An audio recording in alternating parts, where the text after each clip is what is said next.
ከብዙ ልፋትና ከብዙ ጥበቃ በኋላ ቅድስት ሀሳቧ ተሳካ። ብሩክና ቅድስት አንድ ላይ አደሩ። ጋብቻቸው ደግሞ በቅርብ ቀን መሆኑን መድብል ተናግሯል። መድብልም ነጠላ ዜማ ሙዚቃ በሰርጋቸው ቀን እንደሚለቅና ሰርጋቸውን ሞቅ ደመቅ እንደሚያደርገው ተናገረ። እንግዲህ ለማህሌትም ቅድስትና ብሩክ ሊጋቡ እንደሆነ ይነግራታል። ማህሌት በጣም ተበሳጭታ ተናዳ ነበረ።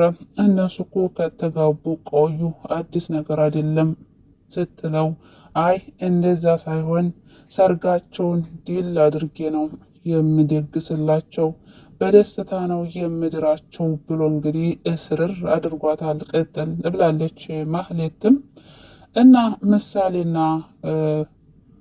መድብልም እንግዲህ ለመዝናናት ወደ ውጭ በወጡበት ሰዓት ማህሌት ቁጭ ብላ ነበር ያገኟት። ነገር ግን ምሳሌ ማህሌትን ለማግኘት ፈልጋ ነበር ማለት ነው። አረ እንዲው እናቴ ወይኔ ምን ሆና ነው ብቻዋን ተቀምጣለች እኮ ትለዋለች። መድብል ግን ታያት የራሷ ጉዳይ፣ ምናልባት ደክሟት ሊሆን ይችላል እንሂድ ቢላትም ኧረ በጭራሽ ማናገርም አለብን አታሳዝንህም እንዲህ እርዋትም እኮ ሊሆን ይችላል ስትለው መድብልም ማህሌትን ለማናገር ይሞክራል። ማህሌትም ታዲያ ምን ሆነሽ ነው እዚህ የተቀመጥሽው ሲላት ደክሞኝ ነው አልኩህ እኮ ደክሞኝ ነው የተቀመጥኩት አለችው። እና አርቦሽ ከሆነ ብር ልስጥሽ እንዴ ሲላት በደስታ አዎ አለች አይኗን አፍጥጣ። አታፍርመችም እንደዛ አሰቃይታቸው ስታበቃ ከእሱ ብር ለመቀበል ወሰነች። እና እሱም አልጨከነባትም እና ምሳ የምትበላበትን ሰጣት ማለት ነው። ነገር ግን ማህሌት አሁን ያላት አማራጭ እንግዲህ መጨረሻ አካባቢ በሩ ሲቆረቆር ነበረ። ማህሌት ብሩክ ቤት ብሩክ ቅድስትን ሊያገባ መስማቱን ስታቅ እንግዲህ እየሮጠች ይቅርታ ለመጠየቅ መታለች። ነገር ግን አሁን ብሩክ ያለው ልቡም አእምሮም ሁሉ ነገሩ ከቅድስት ጋር ስለሆነ ይቅርታዋን ይቀበላታል። ነገር ግን ደግሞ አብሯት እንደማይሆን ነው የነገራት ማለት ነው። ከዚህ በኋላ ያንቺ ነገር አብቅቶልኛል፣ ወጥቶልኛል፣ ልጅን አላሳክምም፣ ቤቱ አይሸጥም፣ መኪና አይሸጥም ያልሽ ቀን ነበረ የኔና ያንቺ ግንኙነት፣ የኔና ያንቺ ሚስትና ባልነት ያበቃው። ስለዚህ ይቅር ብዬሻለሁ፣ ነገር ግን በአንድ ልንሆን አንችልም፣ በቅርብ ቀን ደግሞ ቅድስትን ላገባ ነው ብሎ ቆርጡን ነግሯታል ማለት ነው። እንግዲህ ማህሌት ይቅርታ ጠይቂ ብላታለች። ይፍራታ ይቅርታ ጠይቂና ከሱ ጋር መሆን ያለብሽ፣ እኔ ገንዘብ የለኝም፣ እኔ ላስተዳድርሽ አልችልም፣ ዝናም ደግሞ በየጊዜው ገንዘብ አይሰጥሽም፣ ስለዚህ ያለሽ አማራጭ ብሩክን ይቅርታ ጠይቀሽ ከብሩክ ጋር መሆን ነው ብላ ነበር የነገረቻት። ነገር ግን ማህሌት አልተሳካላትም ማለት ነው። ዝናም በእርግጥ ብሩክን ይቅርታ ጠይቂው እና ከሱ ጋር ሁኚ፣ ያኔ እንደዛ ስታረጊ የሆነ የምትሰሪው ነገር አለ፣ የምታግዢ ነገር አለ፣ ቤቱን ደግሞ የብሩክን ቤት በአንቺ ስም አደርግልሻለሁ ብሏታል። እሷም ማዳ ይሳካልኝ አይመስለኝም፣ ነገር ግን ድልን እሞክራለሁ ብላው ነበረ። ነገር ግን ከሱ ጋር ልትሆን አልቻለችም፣ ልትሆንም አትችልም። ምክንያቱ ደግሞ ብሩክ ቅድስትን ሊያገባ ነው ማለት ነው። ቅድስትና ብሩክ እንግዲህ ያለፈውን ጊዜ ሲያወሩ ነበረ። ሁሉም ነገር ያልፋል፣ የማያልፍ ነገር የለም እያሉ ያሳለፉትን ህይወት እያወሩ ነበረ። ብሩክም ታዲያ ጉድ እኮ ነው፣ ለእኔ ብለሽ ድንግልናሽን ልሸጭ እንደሆነም ሰማሁኝ ብሎ ያሽኮረምማታል።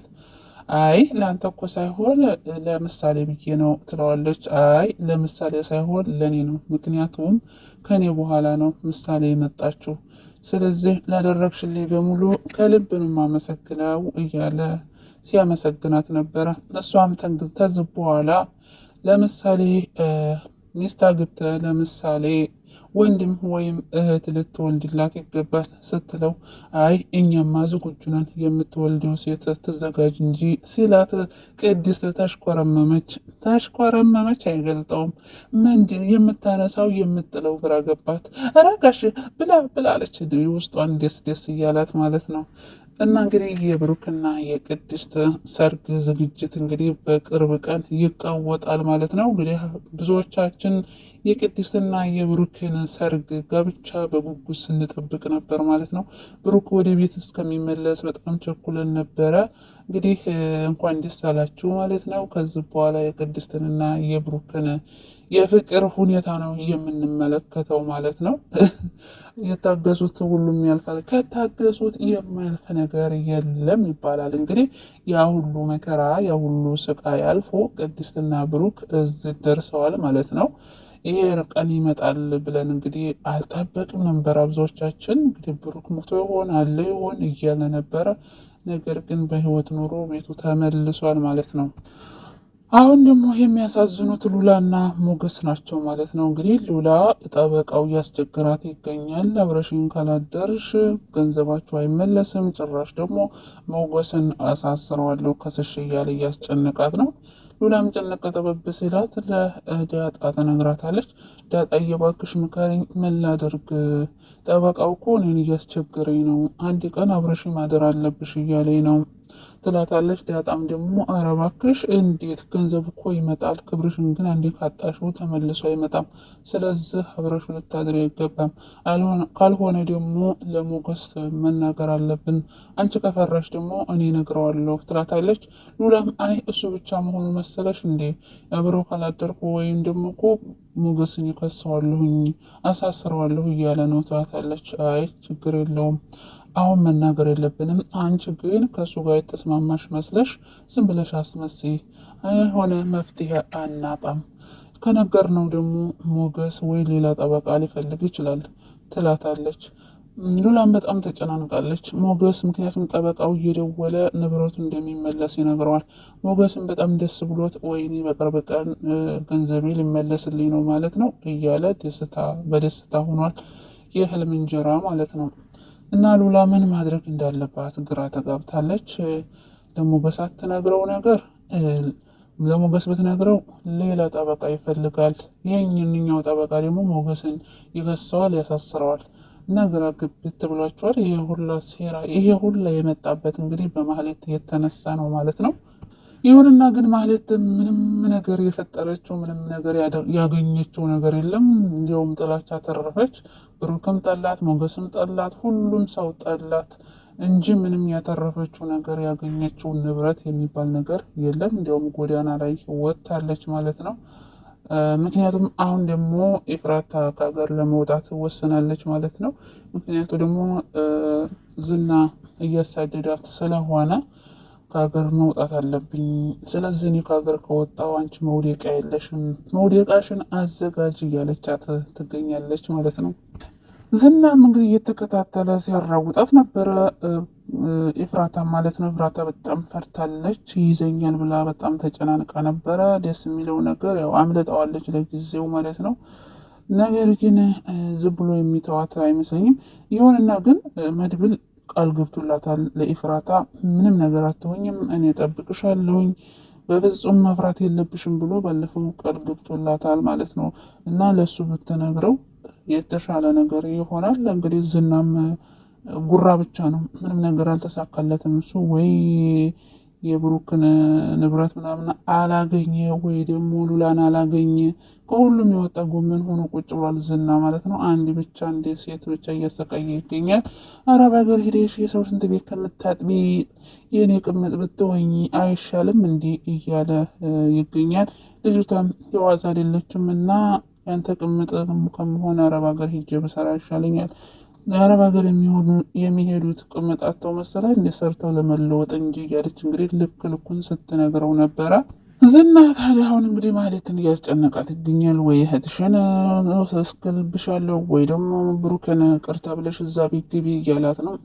ነገር ግን እዛ ቤት መግባት አትችልም ማለት ነው። ምክንያቱ ደግሞ አሁን ቤቱ ባለቤትነቱ ሚስቲቱ ቅድስትና ቅድስት ብቻ ናት ከዚህ በኋላ ማለት ነው። ከዚህ በኋላ እንግዲህ ቅድስትን ነጫጫታለሁ፣ እስኪያሳያታለሁ ብሩክን ስታገባ እኔ ቁሜ ማየት አለብኝ እያለች ትገኛለች ማለት። ነገር ግን በፊት የምታከብራት የቤቱ ባለቤት ስላልሆነች እና የቤት ሰራተኛ ስለሆነች ነው ዝም ብላ የምታሳልፋት እንጂ አሁንማ ሚስትነቷን ካረጋገጠች፣ ቤቱ የእሷ መሆኑን ካረጋገጠች፣ ብሩክ የእሷ መሆኑን ካረጋገጠች ማለትን አትፈራትም፣ ትነጫጫታለች ማለት ነው። እና ማለት እንደ በፊቱ ቅድስትን አሰቃየለው ብላ እያሰበች ነው። ነገር ግን አይሳካለትም። እንዲያውም በተገላቢጦሽ ቅድስት ናት ማለትን የምትነጫጫት። ምን ልታረግ ቤት የመጣሽ? ውጭ ከቤቴ እኔና ባሌን ተይን እያለች የምታመናጭቃት ቅድስት ናት እንጂ ከዚህ በኋላ ማህሌት ስልጣን የላትም። ለማንኛውም ቀጣይ ክፍል በጉጉት እንጠብቃለን። የቅድስትና የብሩክ ፍቅር ደስ ያላችሁና በጉጉት የጠበቃችሁት ቪዲዮን ላይክ እና ሼር፣ ሰብስክራይብ እያደረጋችሁ አበረታቱን፣ ደስታችሁን ግለጹ ማለት ነው። እና እንግዲህ ዝናና ማለት እንግዲህ ዳር ወጥታችሁ አጨብጭቡ። እንግዲህ እናንተ ወይ ሁለታችሁ ተጋቡ። ሁለታችሁ ተተጋባችሁ በኋላ ልጃችሁ ደግሞ ምን ይላል? ምን ይሆናል? ከሁለት ጨካኝ የወጣ ልጅ አስባችሁታል? ምን እንደሚሆን ማለት ነው። እንዲያው አንደኛቸው እንኳ ጥሩ ቢሆኑ ጥሩ፣ ሁለታቸውም ሰይጣኖች፣ የእነሱ ልጅ ምን ይሆናል ታዲያ? ከባድ ነው። ዲያጣ እንግዲህ የቤተሰቦቿን ሁኔታ ለብሩክ ስታወራው በጣም ነበረ ደስ የሚል እውነት ለመናገር ማለት ነው። ብሩክ ያኔ ማውራት ባልቻለ ጊዜ ዝም ብሎ እያዳመጣት ፈገግ ሲል በጣም ነበረ ተመስጬ ያየኋቸው ማለት ነው። አሁን ዲያጣም እንግዲህ ዘና ብላ እየኖረች ትገኛለች። ልብሷን እየቀያየረች ፏ ብትን እያለች ትገኛለች ማለት ነው፣ ቤተሰቦቿን ካገኘች በኋላ። ለማንኛውም በጉጉት እንጠብቃለን።